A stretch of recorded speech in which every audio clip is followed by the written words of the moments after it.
The Waqf bill has made it to the parliament. It's now in the Lok Sabha. Eventually, it will find its way to the Rajya Sabha. But why is the Waqf bill so important? Beyond the land holdings, beyond the internal affairs of the Waqf, beyond the revenues, what the communities really want or do not want, it's also about the history of the Waqf. And when we say history, we also have to go back to the British Raj, because the question of Waqf properties came up then as well, starting 1810. The revenues, the land holdings, the management, the internal affairs of the Waqf were all up in question even during the British Raj. But something changed post 1947. In independent India, when accountability should have been the norm, the Waqf was empowered more under the Congress governments, the consecutive Congress governments. And that is why today, before we dive into the intricacies of the bill, what the new bill says, what the new law may look like, we want to start with the history and how the Waqf was empowered under successive Congress governments. And before we do that, there is a quote I want to start with. In a letter dated on 18th May 1959, this is what India's first Prime Minister wrote to his chief ministers, and I quote, "It must be recognized that Muslims in India cannot, in the nature of things, adopt aggressive attitudes. Individuals may do so or occasionally small groups. But conditions in India are such and their numbers are relatively so small that any attempt at aggressive action would recoil on them. It is only when they become afraid that desperation seizes them and they may act wrongly and aggressively. This fact has to be kept in mind because without realizing this, we shall fail to act correctly or take proper measures. Basically, the responsibility for communal peace rests on the majority community, that is the Hindus. If there is a breach of this peace, I would start with the presumption that it has been caused by the Hindu communal elements who have created a situation leading to fear and conflict. Indeed, this is not a question of Hindus or Muslims, but of the majority always being responsible for this kind of thing." This is what Nehru, India's first Prime Minister, was writing to his chief ministers merely 12 years after independence. The Waqf Act came up in 1954, just 7 years after India's independence. Now, one question must be asked. What was the desperation of the then government to bring a Waqf Act? 7 years after independence, and more importantly, 7 years after the creation of Pakistan, where the Muslims had got their country for their way of life, what was the desperation to go for a Waqf bill, for a Waqf Act? Nevertheless, there was a Hindu code bill, there was the zamindari system being abolished, so probably to retain his secular credentials, Nehru thought that a Waqf Act is in best interest of the country. The three important years in the Waqf's history in post-independence India are 1954, 1995 and 2013. For in these 3 years, important bills which later became acts were formulated.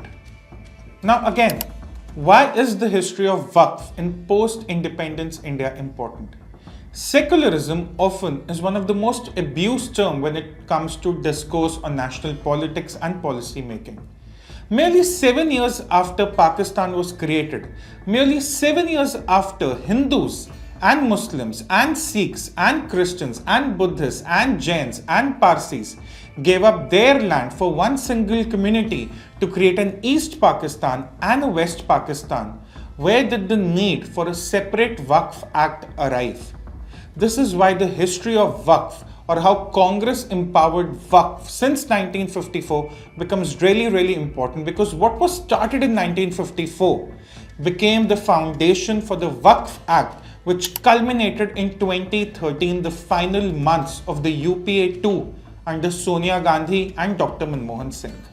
The history of Waqf in India starts under the British Raj in 1810, more than 210 years ago. In 1810, the Regulation 19 of the Bengal Code was passed to maintain the rents and produce from the lands supporting mosques and temples and public buildings like the bridges and the inns under the Fort William Presidency. In 1817, the Regulation 7 of the Madras Court followed. It enforced strict government oversight of the religious trusts through the Board of Revenue and State Affairs. In 1839, however, Christian missionaries were up in arms against the government as they stated that why should a Christian-led government have the right to dictate how Hindus and Muslims must supervise their places of worship, and therefore between 1840 and 1863 there was practically no supervision from the British Raj when it came to temples or mosques. But here's the interesting thing. Even in 1810, even in 1817 and until 1839, the rules were same for both the Hindus and the Muslims. The government oversight which was done in 1817 under Regulation 7 of the Madras Code created a government oversight. So even 200 years ago, the government of the day was very, very clear. The rules must be the same for Hindus and Muslims, and there must be government oversight. Between 1863 and 1920, the role of the government was often debated. In 1863, the Religious Endowments Act, it allowed the civil courts to intervene upon request, freeing the boards of revenue from supervising mosques, temples, and colleges. Yet again, the rules were the same for the temples and the mosques. The government oversight was removed in 1863, but the civil court intervention was allowed. In 1890, the Charitable Endowments Act of 1890 came into being, and it enabled the vesting and administration of charitable trust properties. It allowed the central and the state governments to appoint treasurers to manage these properties effectively. So the government control in some form came back in 1890. But in 1920, the Charitable and Religious Trusts Act addressed the flaws in the 1863 Act, but it allowed anyone interested in a trust to seek orders from the courts to understand the internal affairs. So if someone was interested in how a certain temple or a mosque is operating, they could approach the courts. So if you look at the 100-year history of the British Raj between 1810 and 1920, they were consistent on a few principles that temples and mosques will not have different rules. The government oversight in some form will remain, and there will always be the option for court intervention. The year 1923, the Musalman Waqf Act comes into play. It was a pioneering law for those times because finally there was a law for the administration, proper accounting, and the publication of Waqf property records, and it was again relying on courts for oversight, but without a separate supervisionary body. The court said that yes, we want to ensure that the management of the mosques is done correctly, that the affairs are managed properly, but they did not allow for a separate supervisory body. This was the final act on the Waqf before the British left India. So when India got independent in 1947, the new government, the first government of independent India, had the 1923 Musalman Waqf Act to play with, which did not allow for a supervisory body separately. And why is this important? Because the first thing that happened after Waqf was drafted for a new bill under the independent India government was they had a separate supervisory body. So under the British Raj, the principles were quite clear. Same rules, temples and mosques pretty much under the same rules until 1923. Government oversight in some form continued. Courts could intervene whenever required. People could approach the courts for the transparency of the affairs of the mosques and the temples. Nothing until 1947 was very, very different.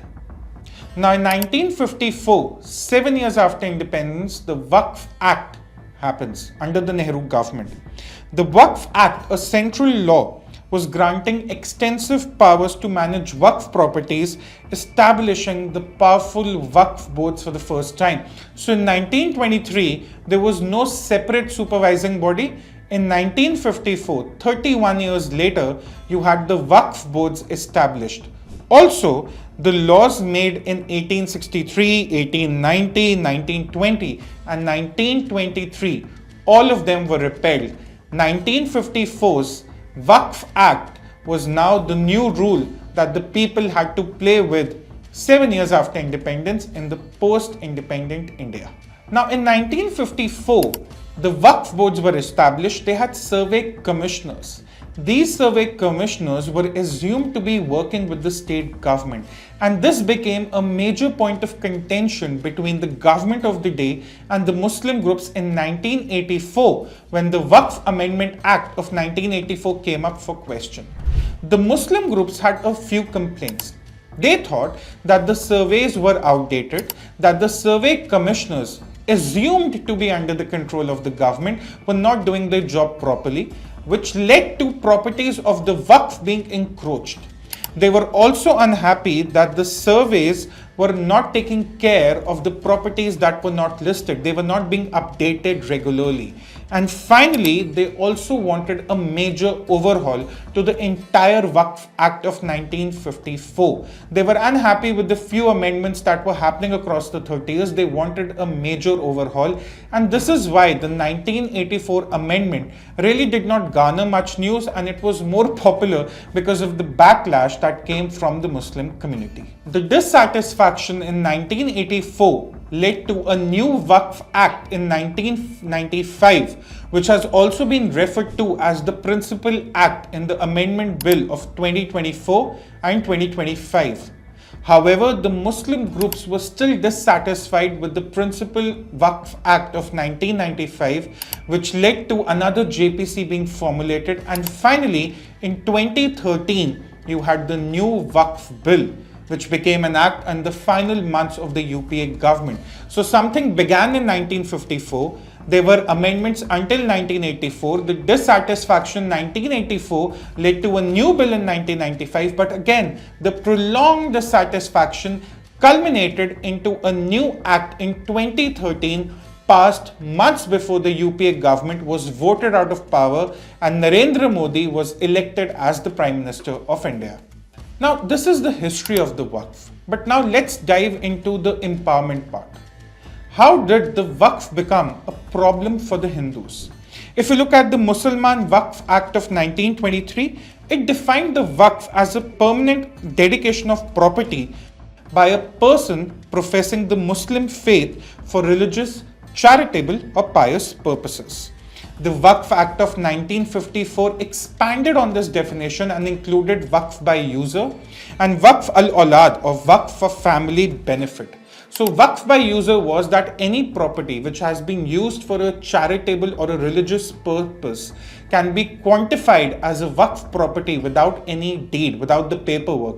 And Waqf al-Aulad is a concept where a family dedicates a property's income for the descendants of the family. So for instance, if the first generation dedicate their property as a Waqf property, the income from that property will be given to the descendants, the second, third, fourth generation, which ensures that the property or its returns, its monetary returns remain within the family. This was the act in 1954. However, in 1995, something changed. In 1995 Act, which was later amended in 2013, the permanent dedication by a person professing Islam, the Muslim faith, was changed to permanent dedication by any person, removing the religious identity requirement. So until 2013, Waqf property dedication was all about people who profess the Muslim faith. But in 2013, in the final months of the UPA, an amendment was made to include the non-Muslims as well. This is where it started becoming a Hindu problem, because earlier the properties that were dedicated, they were supposedly assumed to be given by those who practice Islam, who are Muslims. But now in 2013's amendment, it also included the non-Muslims. Now, why is the inclusion of non-Muslims, Hindus, Sikhs, Christians, Buddhists, Jains, Parsis so important? This is where the Waqf by user concept becomes important. Think of a piece of land that has been lying vacant, or if someone offers a prayer there, one person, maybe a group, but it's being lying vacant. There is no paperwork, no dedication, no deed that has been made to the Waqf that this is a Waqf property. But the Waqf by user logic entitles the Waqf to claim that land as their own. In 1954, It allowed the Waqf to presume that because of the long-term usage of a certain land for religious and charitable purposes, that could be quantified as a Waqf property. But the Section 40 of the 1995 Act, which was later amended in 2013, this is where the contention really began. It empowered the Waqf Board to determine that if any property is a Waqf property and combine it with the Waqf by user concept. So think about this. In the first part, the scope was expanded to include non-Muslims, and then the Waqf by user was also amended in 2013, whereby the Waqf could now look out to the properties of the non-Muslims and claim it as their own. This is where the collective wisdom of enlarging the scope of Waqf and the definition of Waqf by user, both amended in 2013, really came into play, favoring one religion over every other religion.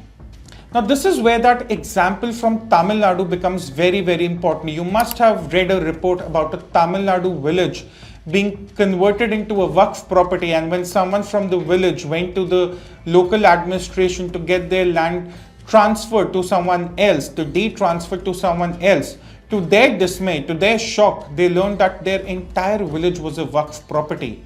Now combined it with the scope of the Waqf, with the Waqf by user concept, maybe 50, 100, 300 years ago, someone offered a prayer in that village. Someone used a part of that village for religious purposes. And today the law was structured in such a manner that it allowed the Waqf to claim it as their own property. This is where Section 40 of the 1995 Act, the principal act as referred to in the 2024 bill, becomes very, very important. The ambiguity it creates, the harm for non-Muslim groups, that is where the problem really began. Now, under the British Raj, the court's oversight always existed. But under the Congress government, the role of the judiciary was steadily diluted. While the 1954 Act had provisions for the civil court to address any discrepancies, any disputes, from 1995 to 2013, the scope of the Waqf Tribunal was expanded steadily. The Waqf Tribunals became more powerful, and the people whose property was being encroached by the Waqf, they were not allowed to approach the civil courts. Their only hope lied in the High Court, but before, they had to go to the Waqf Tribunal. Think about this. If you are that villager from Tamil Nadu, you learn that your land has been encroached by the Waqf. You can't approach a civil court or a district collector immediately. That was how the 2013 law was structured. You had to go through a Waqf tribunal, which was Muslim dominated, of course, and they rule against you. If they rule against you, then you could approach the High Court or then the Supreme Court. But why the Waqf Tribunal in between? Why not the civil court as the Nehru government had envisioned, as the British Raj had envisioned? That's the big question. Now, who pays for the Waqf survey? The 1954 Act under the Nehru government was very, very clear that the custodians of the Waqf properties have to draw out an income from the Waqf properties, and that income would be used for the surveys thereon.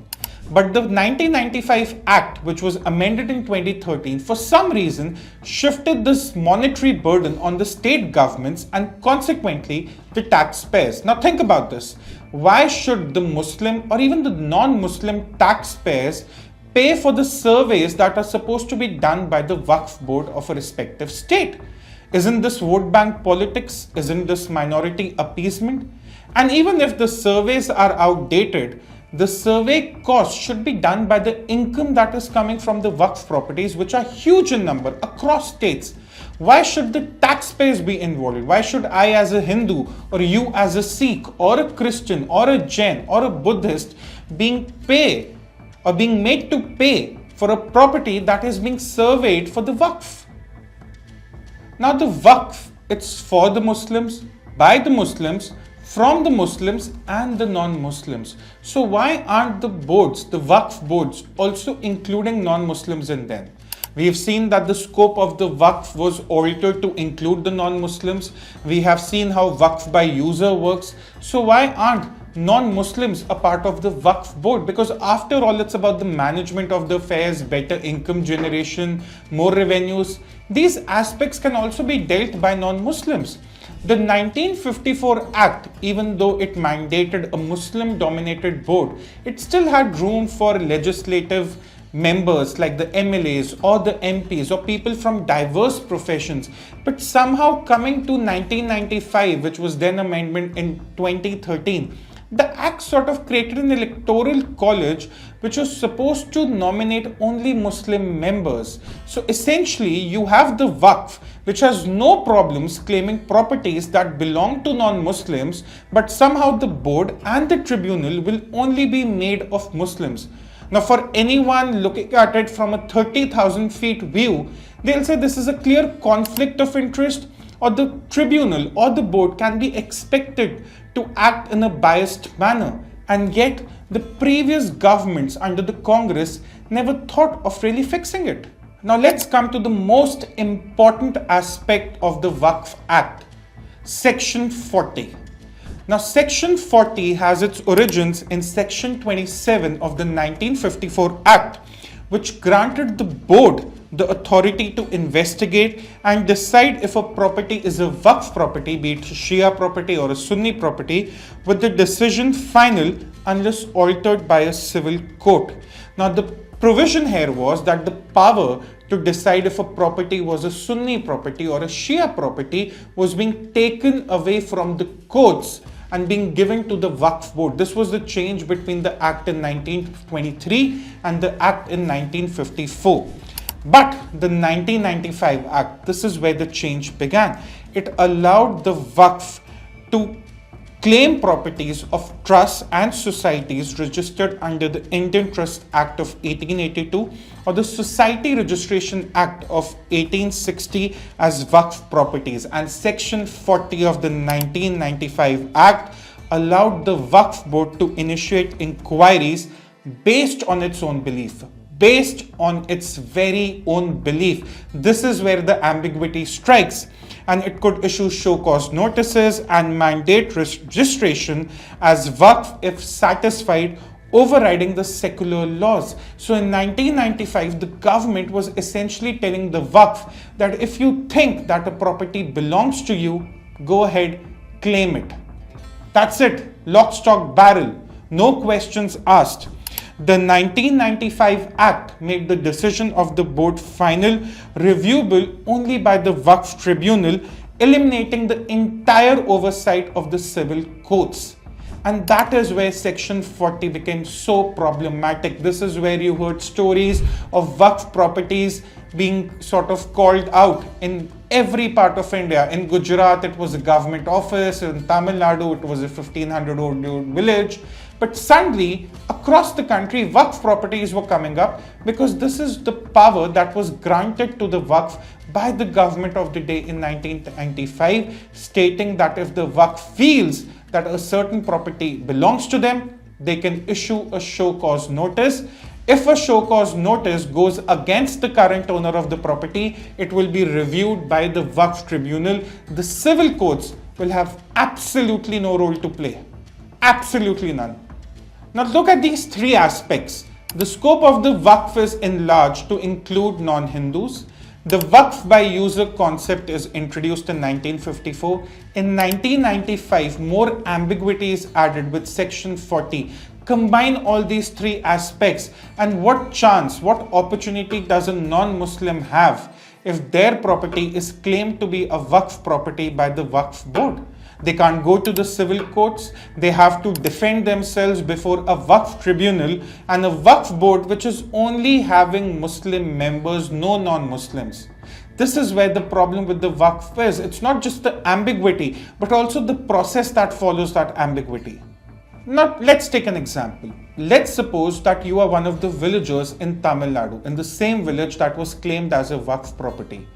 You have a farmland, say a couple of acres. You have the harvest ready. And suddenly, some officers of the Waqf Board, of the state Waqf Board, come and destroy your harvest because they say, we are going to dig up your piece of land because we're looking for something. Can you take them to the court? Can you take them to the police? Unfortunately, you cannot. In 1954, the Waqf Act classified the commissioner, the auditor, the officers and servants of the Waqf Board as public servants under Section 21 of the Indian Penal Code, which gave them the corresponding immunities that are enjoyed by public servants in India. So any act they commit in the process that would not qualify as a crime. They can destroy your crop saying that we are reviewing if this property is a Waqf property or not, they'll get away. They can probably destroy your house, break it down because they're looking for something. It won't qualify as a crime because they are following a process.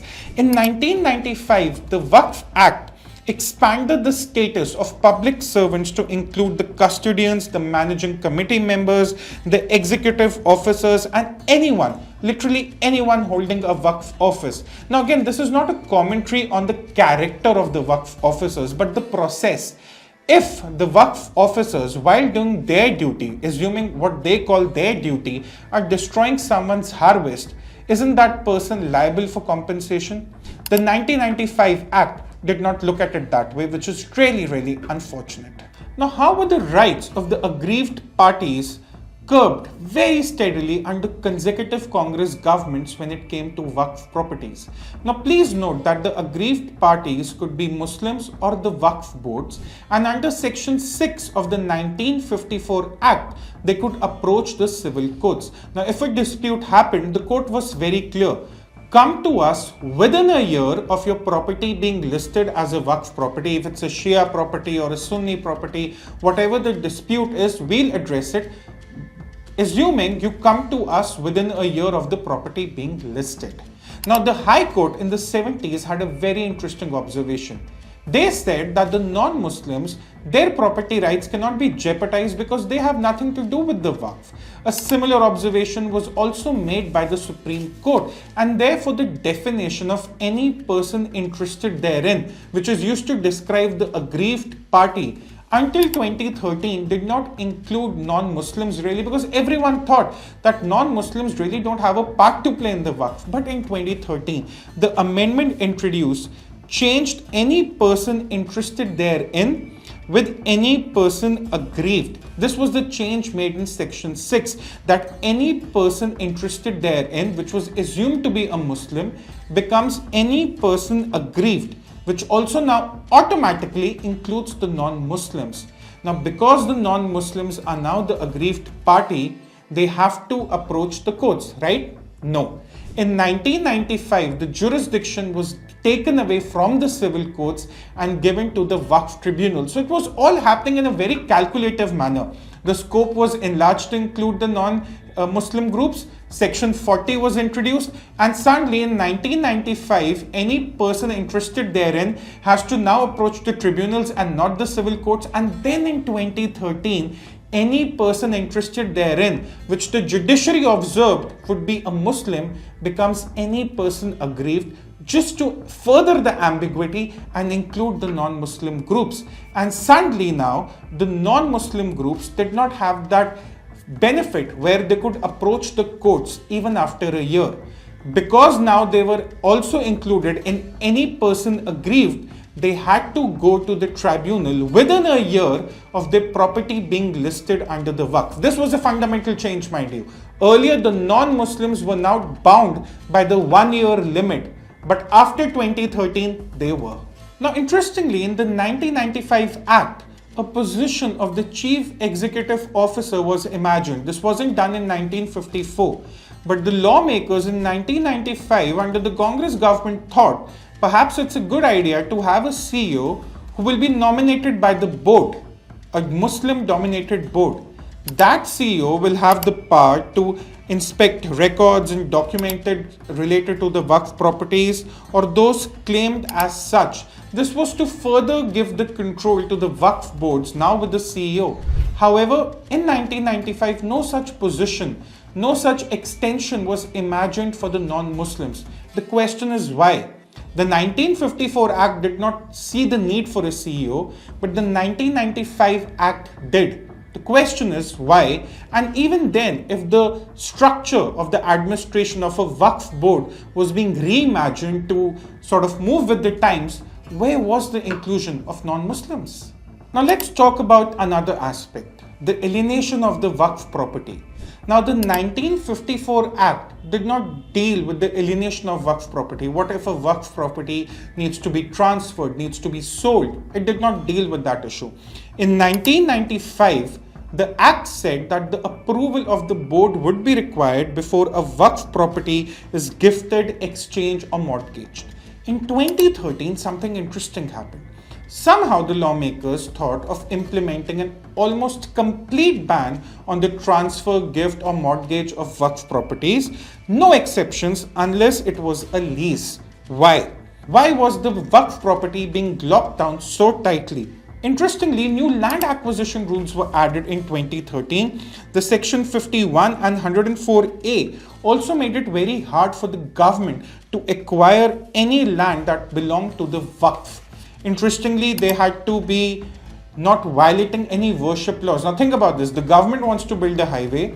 A small vacant part of the land which has been claimed as a Waqf property comes under purview, and suddenly the government has to satisfy the following conditions: that it does not violate the worship laws, that it has to be only for a public purpose, that it should have no better alternative land in place. So for instance, a Waqf property, if there is an alternative land, the government is entitled or rather obligated to go for that land parcel first, not the Waqf land. And finally, a compensation must be offered and an extra payment must be made for a loss. So look at this, from 1954 to 2013, within 70 odd years, or rather a little over 6 decades, the alienation of Waqf property was steadily diluted. In 1954, there was no such act.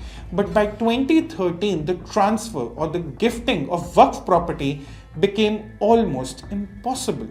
Now let's talk about the Waqf properties being encroached. The tables have turned here.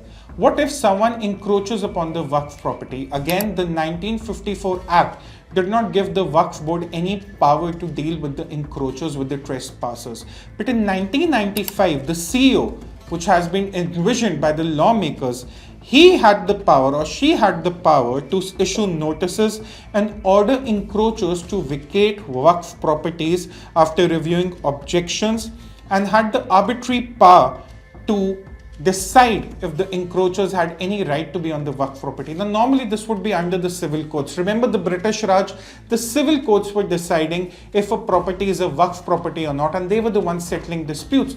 But in 1995, the lawmakers said, here's the CEO, he can serve show cause notices, he has the power to tell encroachers to vacate the place.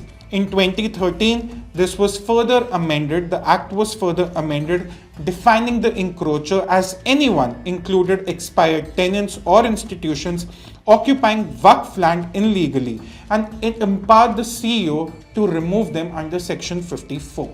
Now think about this, someone has a land parcel, it's being lying vacant, and suddenly the CEO issues them a show cause notice that this is your land, you are encroaching upon us.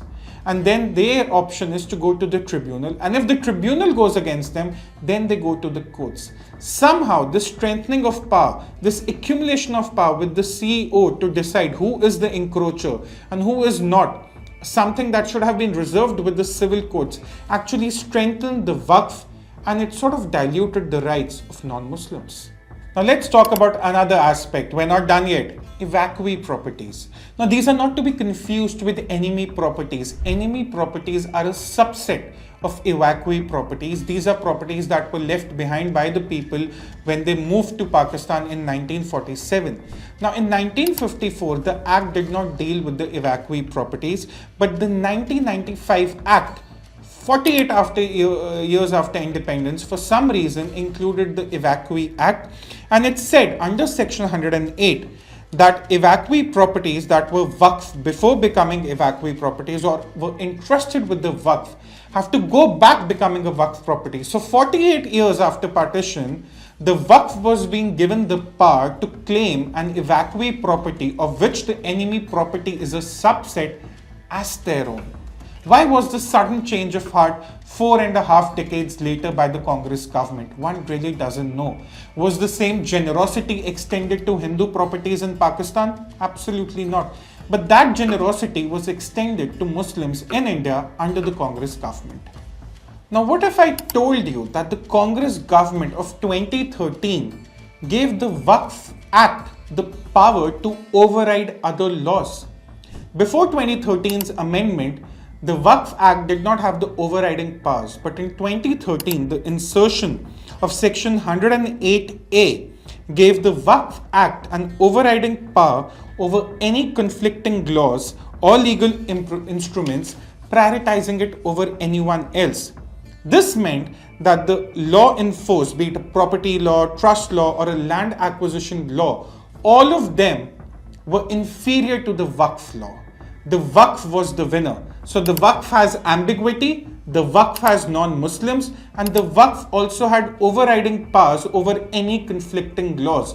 So even if the government were to give forward its land acquisition rules in case of a dispute, the Waqf law would override it. Where was the logic behind this? One doesn't really understand. One can understand the Congress's love for the Waqf properties. That's understandable. The love for the community, again, understandable. But why was there an overriding effect under Section 108A? We will never know. Now, what is more interesting than Section 108? It's Section 107 of the 1995 Act. For those who may not know, there's a Limitations Act of 1963. To break it down in simple words, it means that if there is a land dispute or any property dispute, anything which is immovable property basically, you can file a suit for its recovery or for its repossession within 12 years. Within 12 years, you can file it. So for instance, you live in Canada or America or Australia, there is a traditional house that you've left back in India, something that has been trespassed now, and you can file a suit in the courts within 12 years. Very interesting, a good immunity for the citizens one would expect. But here's the interesting part. Section 107 of the 1995 Act bars the Limitations Act of 1963 from being implemented in the case of Waqf. So the Waqf board can actually get up one day and claim a 50, 70, 100-year-old property as their own. That is how the Tamil Nadu village got into trouble. It was a 1500-year-old village. No one had ever claimed it as a Waqf property, not unless someone really checked. But because the Limitations Act of 1963 does not really impact the Waqf Act of 1995, they can go beyond 12 years when it comes to recovery. So after ambiguity, after overriding the conflicting laws, there is also the restrictions of the Limitations Act that secures a lot of citizens when it comes to cases related to immovable property. Think about this. A vacant land parcel is 100 years old. Or for instance, a land parcel under dispute is just 20 years old. Someone starts offering a prayer there. Waqf by user would say, oh, this place has been used for prayers for the last 20 years. This is now a Waqf property. Section 40 allows the Waqf to claim it as their own. The enlarged scope doesn't care if the property belongs to a Muslim or a non-Muslim. And then the overriding of the conflict clause. And finally, the barring of the Limitations Act, where the 12-year threshold can be breached. Every law was constructed in a manner to favor the Waqf and consequently one religion and one religion alone. Why? And finally, there is another section I want to talk to you about. One introduced in 2013 in the final months of the UPA. Section 104B that made it obligatory for the government agencies to return the land to Waqf boards within 6 months of the order of the Waqf Tribunal. Why? We don't really know, but that is what Section 104B says, that if the Waqf Tribunal issues an order against a government agency to return a land parcel, they must do that. And remember the conflicting laws, the clause which says that in case of a conflicting clause, the Waqf Act supersedes everyone. Look at the Limitations Act of 1963, which does not imply to the Waqf Act. So 10 years, 20 years, 50 years of the construction of a public good, of a public building, the Waqf Tribunal can say, oh, maybe the compensation wasn't fair enough and we want the government agency to vacate this land right away within 6 months. And as per the existing law of 2013, the government agencies will be obligated to do so. Have you ever seen a law so lopsided towards one side and one side alone? Now, these are some of the ways in which Congress empowered the Waqf from 1954 to 2013. We have seen the contrast in the approach of the Congress that makes the British Raj look modern, look contemporary in comparison. The British Raj was more suited to the needs of the people, and yet the Congress was giving more powers to the Waqf as time passed. More than 15 ways in which the Waqf was empowered under the Congress rule. Now, the draft bill says that Section 40 has been completely omitted from the new bill. We'll see that. We'll discuss that. But here's the important thing. For almost 7 decades, this was the Waqf law in our country. Drafted in 1954, then in 1995, a new law came in, heavily amended in 2013. The question is why? Why was this generosity reserved for one religion and one religion alone? Why were the non-Muslims also made to be a part of the Waqf property capture? No one in the Congress has any answers for this. No one in the ND bloc has any answers for this. No one in the opposition has any answers for this. All they have is unprecedented, unapologetic support for the Waqf law to continue as it is. Whose vested interests are they really serving? That's something we must ask.